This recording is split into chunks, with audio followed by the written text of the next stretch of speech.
నీ పేరేంటి? వసంత. ఏ సంత? వసంత.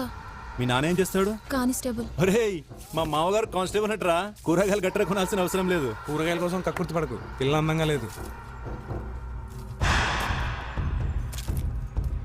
అందంగా లేని అమ్మాయిలు బాగా చదువుతారంట. నువ్వు బాగా చదివి మంచి ఉద్యోగం సంపాదించు. ఎందుకంటే నేను పెద్ద సోమరిపోతుని, నువ్వే నన్ను పోషించాలి. బాగా చదువుకోమ్మా, వెళ్ళు.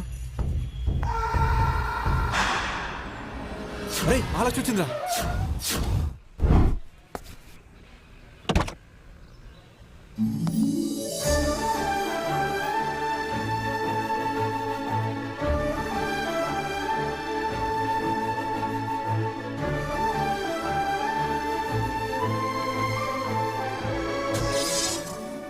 ఎందుకే అందరికీ నిన్ను చూస్తే భయం?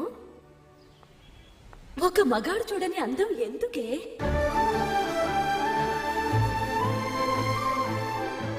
వెళ్ళిపోయిందా? వెళ్ళిపోయిందిరా. రోజు దీంతో పెద్ద టెన్షన్ అయిపోయిందిరా.